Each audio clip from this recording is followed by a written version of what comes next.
Maya had always loved old houses, with their creaky floorboards and history etched into every corner. So when she found a century-old Victorian home available for rent, she jumped at the chance. The house was beautiful, albeit a bit run down, but it was spacious, affordable, and perfect for her needs. The only drawback was that it came with a roommate, Sarah, who was already living there. Sarah was polite but distant, often keeping to herself in her room. Maya didn't mind. She was looking forward to having the place mostly to herself. The house had a certain charm with its high ceilings, ornate moldings, and the enormous antique mirror that hung in the hallway.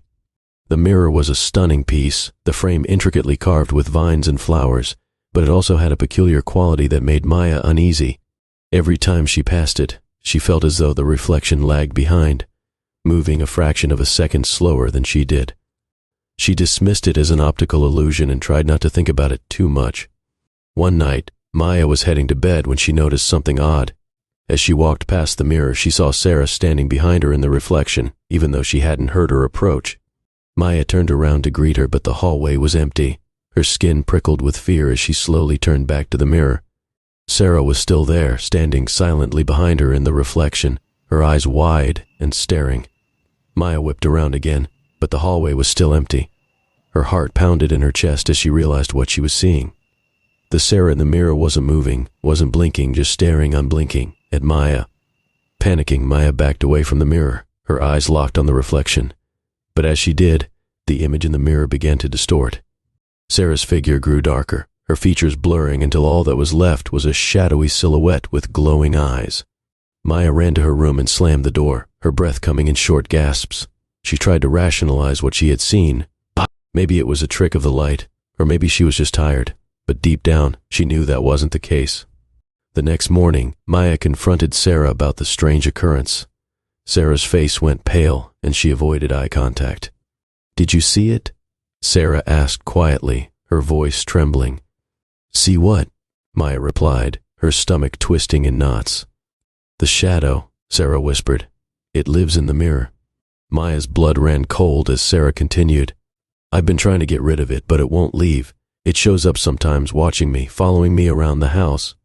But it's getting stronger. I've noticed it's been more active since you moved in." Maya felt a chill run down her spine. "Why didn't you tell me?"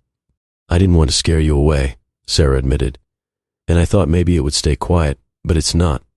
It never does." That night Maya couldn't sleep. Every creak of the house, every gust of wind made her jump. She knew the shadow was real, and it was only a matter of time before it appeared again. Around midnight, Maya heard a soft tapping sound coming from the hallway. She froze, her heart pounding in her chest. The tapping grew louder, more insistent, until it was a deafening knock on her door. Maya slowly got out of bed, her hands trembling as she reached for the doorknob. She opened the door a crack and peeked into the hallway. The house was dark and silent, but she could feel something watching her. The mirror was directly across from her room, and as she glanced at it, she saw the shadow. It was no longer just a reflection. It was standing in the hallway, its form indistinct, but its glowing eyes locked onto hers. The shadow began to move, slowly advancing towards her. Maya slammed the door and backed away, her mind racing. She couldn't stay in the house any longer. She had to leave, and now. She grabbed her phone and dialed Sarah's number, but there was no answer. Desperate, she opened her window and climbed out, running as fast as she could away from the house. She didn't stop until she reached a neighbor's house, where she frantically pounded on the door until they let her in. The next day, Maya returned to the house with the police, but when they arrived, they found the place empty. Sarah was gone, and there was no sign of the shadow.